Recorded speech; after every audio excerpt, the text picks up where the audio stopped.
हमारा आज का टॉपिक है accounting treatment of reserve and accumulated profit and loss eight the time of change in profit sharing ratio. जब partner अपना profit sharing ratio में change करते हैं और उस टाइम अगर बैलेंस शीट में कुछ रिजर्व और एक्यूमुलेटेड प्रॉफिट एंड लॉसेस होते हैं तो हम उसको कैसे ट्रीट करते हैं।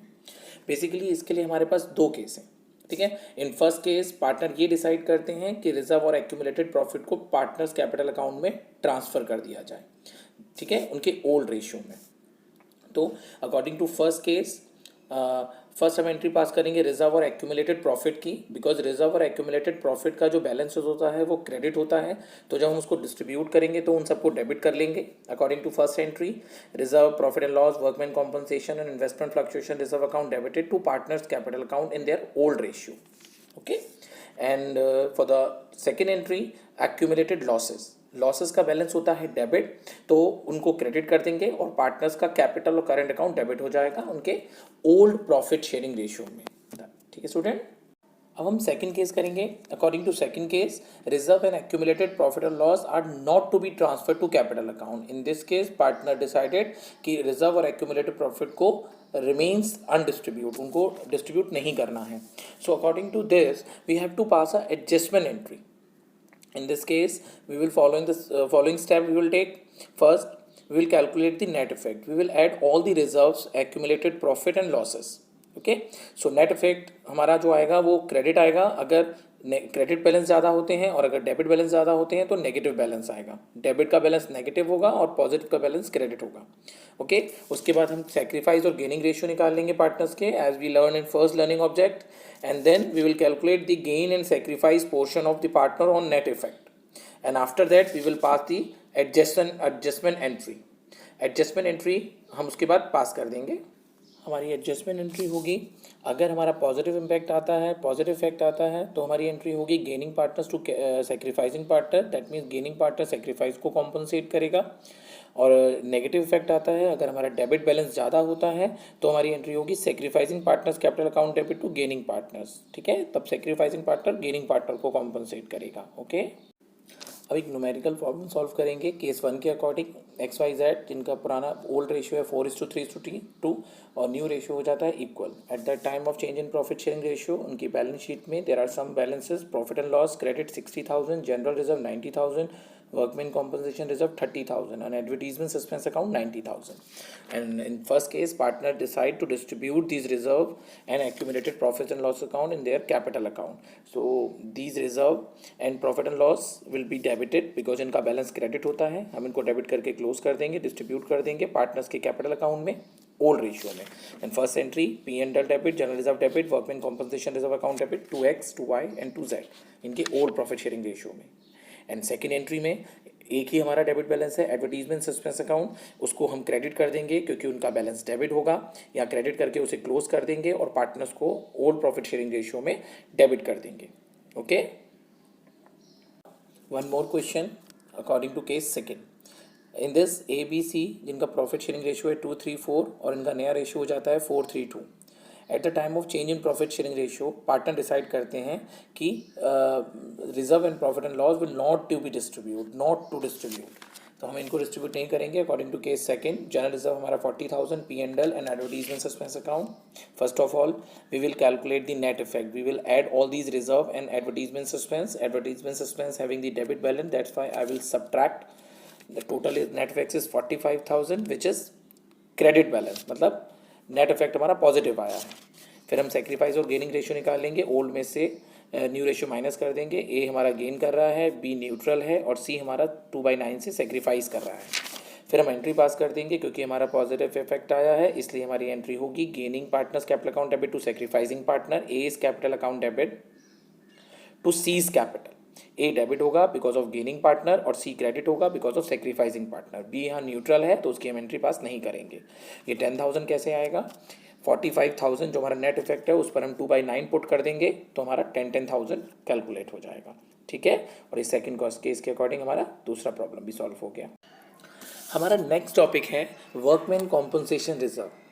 Student, this reserve is created out of profit to pay the compensation to employees. Sometimes our employees and worker injured, okay, the firm has to pay some compensation to them. So firm already prepared this reserve. Now there are some cases regarding this reserve. First, if there is no claim against workman compensation reserve, अगर workman compensation reserve के लिए कोई claim नहीं है at the time of change in profit sharing ratio, then whole reserve will transfer to partners capital account. तो partners capital workman compensation reserve account debit to partners capital oblique current account, okay, in their old profit sharing ratio. Second case, if the claim for workman compensation is lower than the amount of workman compensation reserve, अगर change in profit sharing ratio के time firm के पास कुछ workman compensation reserve है और उसके लिए claim भी आ जाता है, बट क्लेम का अमाउंट हमारे रिजर्व से कम है, तो हम क्या एंट्री पास करेंगे? Workman compensation reserve account debit to provision for workman compensation claim. तो क्लेम का अमाउंट जो भी है वो हम प्रोविजन में डाल देंगे and to partners capital oblique current account, और बैलेंस जो बचेगा हमारे रिजर्व का that will transfer to partners capital oblique current account in their old profit sharing ratio. Student, now the third case, if the claim is equal to workman compensation reserve, अगर हमारा जो claim का amount है अगर वो reserve के equal आता है तो workman compensation reserve account debit to provision for workman compensation claim, जितना भी क्लेम आया है उसे हम प्रोविजन में ट्रांसफर कर देंगे और वर्कमैन कॉम्पनसेशन रिजर्व को डेबिट करके क्लोज कर देंगे.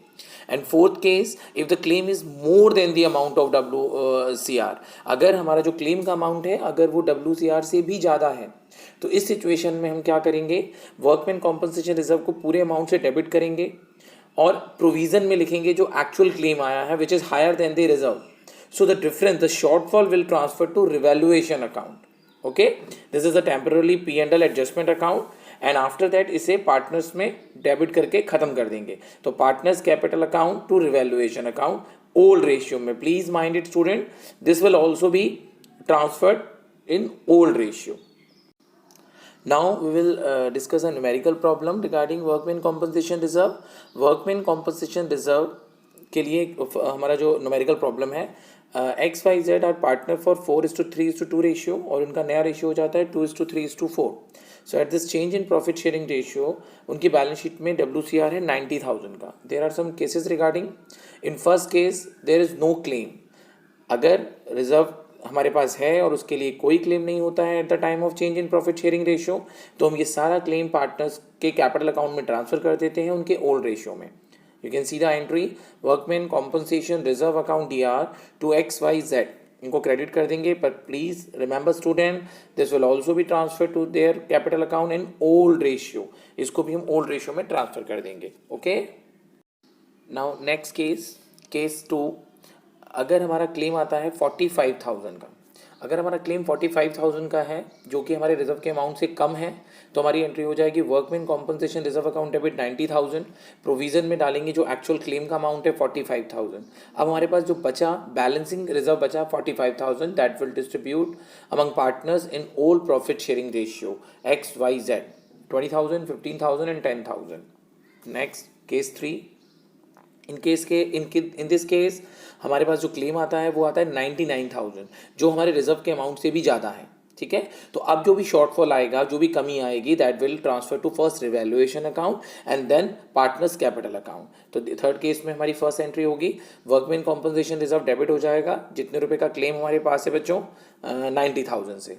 जो शॉर्टफॉल आया हमारा 9,000 का, that will transfer to revaluation account and third to provision for workman, जो एक्चुअल क्लेम है 99,000 का, उसी से क्रेडिट होगा. अब हमारा जो रिवैल्यूएशन का अकाउंट है 9,000 से डेबिट हो गया, that presenting loss, that will transfer to partners capital account. Okay, partners को डेबिट कर देंगे ओल्ड रेशियो में और रिवैल्यूएशन अकाउंट को क्रेडिट करके क्लोज कर देंगे. Now the last case, case 4.